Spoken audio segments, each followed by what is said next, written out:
जिस प्रकार से मुख्यमंत्री जी ने आज अपनी गलती को सुधारने का प्रयत्न किया है, मेरा इस बात के लिए मीडिया के सब साथियों से भी विनम्र आग्रह है। हमारा मीडिया के प्रति बहुत बड़ा सम्मान है, लेकिन जो फैक्ट्स आपको ऐसे लगते हैं कि वेरीफाई करने लायक हैं, तो उनको छापने से पहले वेरीफाई करना चाहिए। मेरा विनम्र निवेदन है आप लोगों के सामने। मैं आज बात कह रहा हूँ, मुझे पीड़ा के साथ कह रहा हूँ और जिम्मेवारी के साथ कह रहा हूँ। हिमकेयर योजना जब हमने 2019 में शुरू की थी, बिल्कुल आयुष्मान के पैटर्न पर हमने इस योजना को शुरू किया।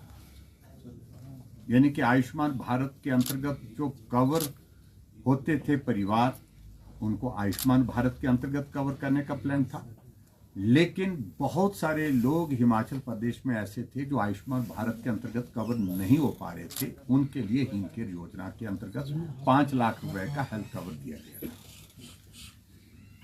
और हमको भी इतना उम्मीद नहीं थी कि ये योजना लोगों से, रिश्तेदारों से उधार लेकर के अपनी जिंदगी को, उस दर्द को कम करने के लिए, इलाज करने के लिए हॉस्पिटल जाते थे रिवर्स होकर के, उनको हिमकेयर के अंतर्गत लाने के बाद बहुत बड़ी मदद मिली।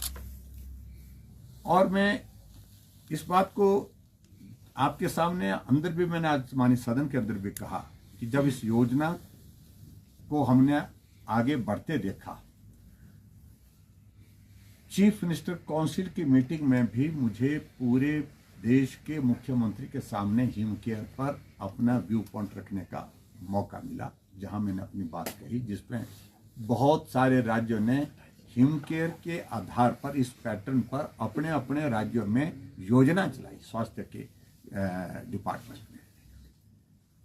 अब जो प्रश्न असली है, हिमाचल प्रदेश में एक तो आर्थिक संकट है, इस बात से मैं सहमत हूं, लेकिन पूर्व सरकार के अच्छे काम को बदनाम करने के लिए एक बहुत बड़ा एक साजिश और षड्यंत्र का काम चल रहा है कि योजना को बंद करने से पहले उस योजना को ही बदनाम करो, योजना को चलाने वालों को बदनाम करो, आरोप लगाओ, कुछ भी लगाओ, मन घड़ंत आरोप लगाओ, और ताकि लोगों के जहन में, लोगों के दिमाग में छवि खराब हो जाए उस योजना की, उस सरकार की, उस नेतृत्व की जिन्होंने इस योजना को शुरू किया था।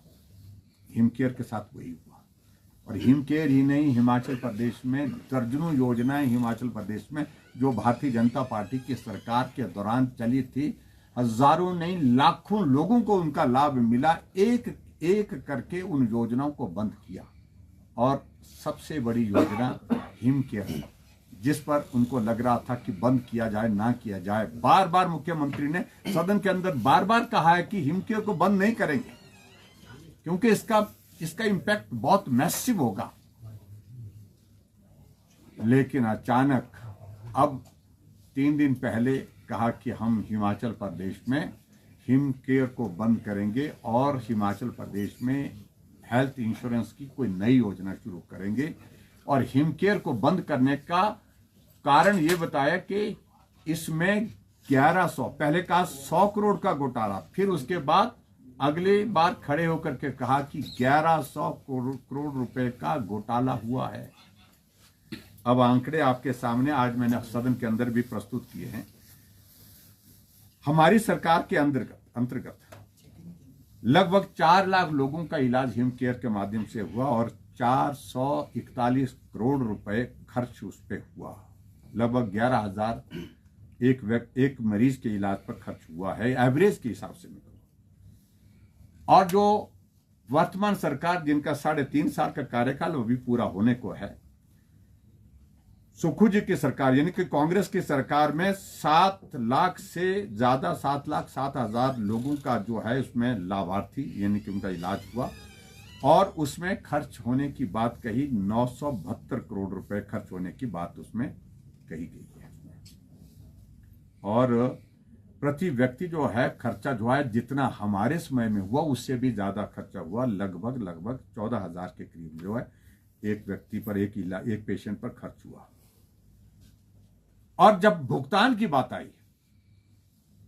वर्तमान सरकार में जो भुगतान हुआ है 450 करोड़ रुपए के लगभग भुगतान हुआ है, और लगभग इतनी ही राशि 450 करोड़ के लगभग जो है अभी तक जो है पेंडेंसी खड़ी है, जो हिमकेयर की पेंडेंसी खड़ी है, जो अभी तक पेमेंट उसकी होनी बाकी है। अब आप अंदाजा लगाइए, हमारी सरकार के अंतर्गत जो है उन्होंने जवाब जो दिया हुआ 441 करोड़ रुपए खर्च हुआ, और उसमें भी कह रहे हैं कि लगभग थोड़ा पैसा अभी तक जो है पेंडेंसी के रूप में रहा, लेकिन 441 करोड़ रुपए खर्च हुआ। तो 1100 करोड़ रुपए का घोटाला कैसे हुआ?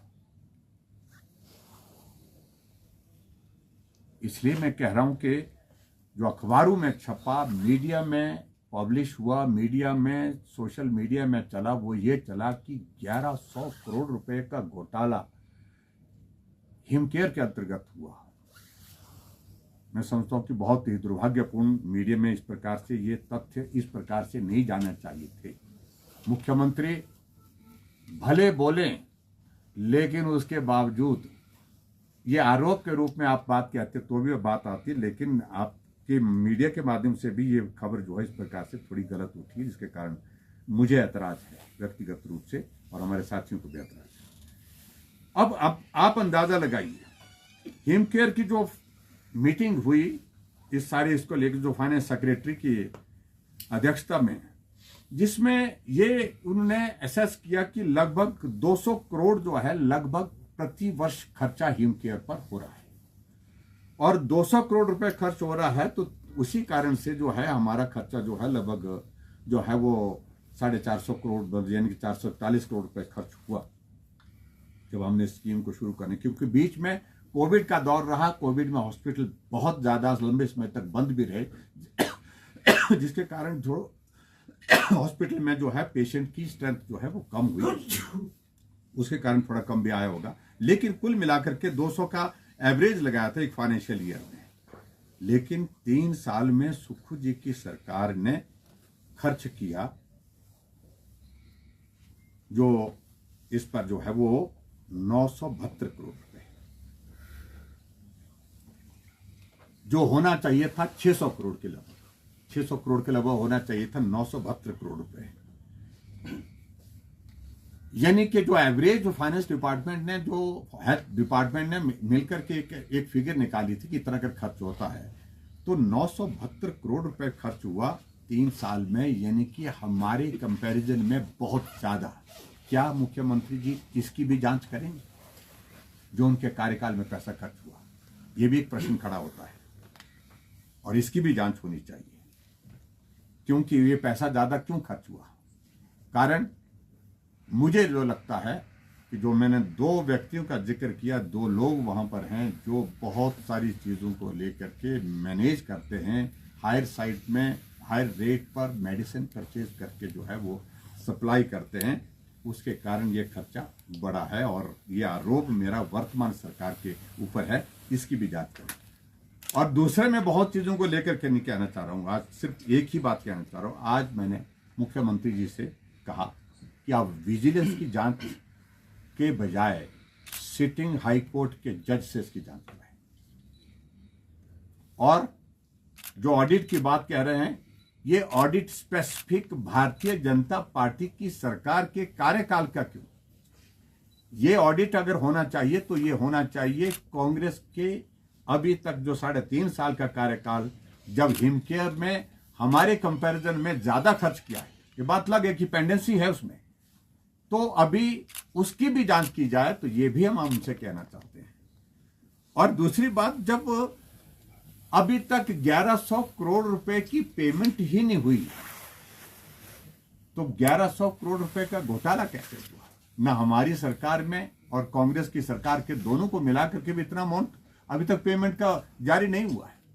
तो इसलिए मुख्यमंत्री जी से मैं एक ही बात कहना चाहता हूं कि आप स्टूडेंट पॉलिटिक्स की तरह समर हिल के चौक पर भाषण नहीं दे रहे हैं, आप इस विधानसभा के अंदर बोल रहे हैं, माननीय सदन के अंदर बोल रहे हैं। जिम्मेवारी के साथ बात करिए, और इस प्रकार से निर्लज्ज होकर के, बेशर्म होकर के झूठ बोलना बंद करिए। आज जब हमने इस सारी बात को लेकर के पूरे प्रश्नकाल के अंतर्गत जो है अपनी वहां पर अपने प्रश्न छोड़ करके इसी विषय पर अपनी बात करनी चाहिए थी। प्रश्नकाल के दौरान हमें अनुमति नहीं मिल पाई, लेकिन बाद में जब अनुमति दी, मैंने सारे फैक्ट्स विधानसभा के अंदर वहां पर भी रखे हैं, जो मैंने आपके सामने यहाँ पर भी रखे हैं। और मैं मुख्यमंत्री जी से यही कहूँगा कि जांच से कोई डरता नहीं है, किसी बात की परवाह नहीं, क्योंकि हमने इसको बहुत पवित्र भावना के साथ हिमाचल प्रदेश के गरीब लोगों की जिंदगी बचाने के लिए इस योजना को शुरू किया था।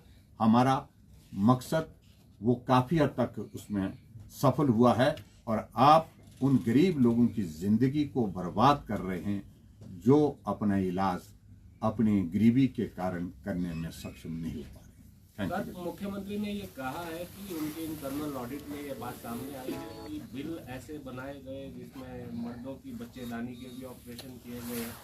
और देखिए, ऐसा कोई है तो उनके खिलाफ स्पेसिफिक इस प्रकार का होगा तो उनके खिलाफ कार्रवाई करिए। हम कहाँ बोल रहे हैं, हम तो पहले दिन से बोल रहे हैं जिनके खिलाफ कार्रवाई करनी है आप करिए, लेकिन उनके खिलाफ कार्रवाई करिए। योजना को बंद मत करिए, योजना को स्टार्ट मत करिए, क्योंकि गरीब लोगों को बहुत बड़ा सहारा है ये, जिससे उनको जिंदगी बचाने का रास्ता निकल आया है और हिम केयर के माध्यम से। और मुख्यमंत्री इस योजना को सिर्फ राजनीतिक भावना के साथ जो है इसको बंद करने के लिए आगे बढ़ रहे हैं, जो दुर्भाग्यपूर्ण है। सीएम ने सर इसमें 120 करोड़ कहा, आरकेएस भी जोड़ दिया कि इंटरनल ऑडिट में चौंकाने वाले तथ्य आए। पहले 100 करोड़ कहा, फिर 120 करोड़। इसलिए मुख्यमंत्री जी की बात पर भरोसा करना ही कठिन है। ना प्रदेश करता है भरोसा, ना उनके साथी करते हैं, ना हम करते हैं, क्योंकि वो आज कुछ बोलेंगे, सुबह कुछ बोलेंगे, शाम को कुछ बोलेंगे, शाम को कुछ बोलेंगे, सुबह को कुछ और बोलेंगे। तो इसलिए उनकी बातों पर भरोसे की बात तो है ही नहीं। लेकिन हम ये कह रहे हैं कि जांच करिए तो पूरे अपने कार्यकाल की भी जांच करिए, ताकि जो है इसको ठीक करने की दृष्टि से अगर आपको लगता है कि कुछ कदम उठाने की आवश्यकता आप करिए, लेकिन योजना को बंद करने का बहाना ढूंढ रहे हैं। और इसलिए ये मनगढ़ंत आरोप, कभी 100 करोड़, कभी 120 करोड़, कभी 1100 करोड़ रुपए की बातें कह रहे हैं। ये बहुत ही, मैं समझता हूं कि बहुत ही दुर्भाग्यपूर्ण स्थिति है कि प्रदेश का मुख्यमंत्री हर रोज अपने बयान बदलते हैं, हर रोज अपनी बात को गलत तरीके से प्रस्तुत करते हैं। ये बहुत जिम्मेवारी के साथ जो है मुख्यमंत्री का व्यवहार नहीं दिखता है। सदन के भीतर किस तरह से देखते हैं इस तरह के झूठे आंकड़े, की तरह से हम कह सकते हैं कि अवमानना है, सदन के अवमानना है। हनन का मामला भी दिया था, विशेष अधिकार हनन का भी आपने हमने इसी बात को लेकर के कि सदन की मर्यादा को तार कर दिया है। जब मुख्यमंत्री सदन के अंदर बोलते हैं, वो सदन का कोई सदस्य कोई बोले तो उसमें कोई त्रुटि रह जाए तो उसको ठीक करने के लिए बोलते नहीं भाई आंकड़े ये नहीं है, ये आंकड़े हैं। अब यहां उल्टा ये हो रहा है कि सदन के अंदर मुख्यमंत्री जो दे रहे हैं आंकड़े, वो हम करेक्ट करने के लिए खड़े होकर के विवश हो रहे हैं कि आंकड़े ये नहीं, ये है। इसलिए सदन को गुमराह करना, ये मर्यादा सदन की जो है, गरिमा सदन की तार हुई है, ये बहुत ही दुर्भाग्यपूर्ण। कट मोशन में आपने कानून व्यवस्था का मुद्दा उठाया है। तो कानून व्यवस्था के बारे में मैं तो थोड़े से समय में जो बातें मैं कह सकता, तो आप देखिए कि नशे का प्रचलन किस हद तक पहुंचा। नशा कहीं बॉर्डर के इलाके में होता था किसी जमाने में, आज नशा जाकर के दूर ग्रामीण क्षेत्रों में, उन इलाकों में पहुंच गया जहां आदमी का पहुंचना मुश्किल है। एसटीएफ जो है कॉन्स्टिट्यूट प्रदेश सरकार ने की है, एसटीएफ के जो कर्मचारी, पुलिस के ही कर्मचारी जो सरकार ने बनाई है नशे को रोकने के लिए, वो नशे के उस धंधे में संलिप्त पाए जाते हैं, उनके खिलाफ कार्रवाई करते हैं। तो इससे बड़ा और क्या संदेश? गोलियां चल रही हैं, लोगों की जिंदगी जा रही है, नौजवान चिट्टा का सेवन करने के बाद चौक चौराहे पर मर रहे हैं, लोगों को, बच्चों को किडनैप किया जा रहा है, आत्महत्याएं बढ़ रही हैं। तो इस तरह की घटनाएं बढ़ने के बाद जो है कानून व्यवस्था इस देवभूमि में, हिमाचल प्रदेश में, हम सबके लिए चिंता का विषय बन गया। Thank you. पेट्रोल पे भी जो है सब केंद्र सरकार ने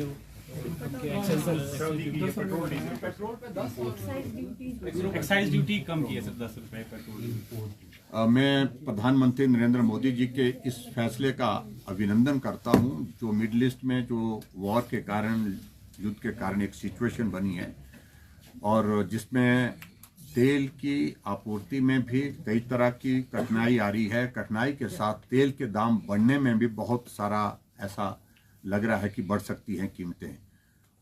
एक तो उपलब्धता तेल की सुनिश्चित करने के लिए कदम उठाए गए हैं, लेकिन उसके साथ साथ में जो तेल की कीमत में जो कमी की है, डीजल पर तो 10 से 0 कर दिया गया है, 10 रुपए से प्रति लीटर के हिसाब से जो उसको 0 कर दिया गया है। और जो 13 रुपए शायद इस पे लगता था, पेट्रोल पे लगता था। हाँ जी, 10 रुपए petrol that has been made to 0 and 10 रुपए पेट्रोल पर 0 किया है। 10 रुपए जो पेट्रोल पर लगता था वो 0 हुआ है। नहीं 13 से 10 हाँ, 10 से 0 हुआ एग्जैक्टली। वही मैं बोल रहा था, जो मैं शुरू में बोल रहा था वही। मेरा पक्ष ठीक था भाई, मैं सही बोल रहा था। तो बिल्कुल वही बात मैं कह रहा हूँ, 10 से 0 डीजल पर किया है और 13 से 3 जो है वो पेट्रोल पर किया है। इस बात को इस तरह से लिए जाओ। मैं प्रधानमंत्री जी के इस फैसले का अभिनंदन करता हूँ, स्वागत करता हूँ और उनका धन्यवाद करता हूँ। और मैं उम्मीद करता हूँ कि प्रदेश सरकार जो एक्ट लाई है यहाँ विधानसभा के अंदर, जो विडो सेस और ऑर्फन सेस लगाने की जो बात करी है, उस पर जो पुनर्विचार करे, उस पर विचार करने के बाद अभी जल्दबाजी ना करे। और हिमाचल प्रदेश के अगर यहाँ पर डीजल और पेट्रोल की कीमतें बढ़ती है तो उसका इम्पैक्ट पूरे प्रदेश के लोगों के ऊपर आता है, गरीब लोगों के ऊपर भी आता है, कोई अछूता नहीं रह जाता है। ये मैं कहना चाहता हूँ और प्रधानमंत्री जी के इस फैसले का अभिनंदन करते हुए उनका आभार व्यक्त करता हूँ।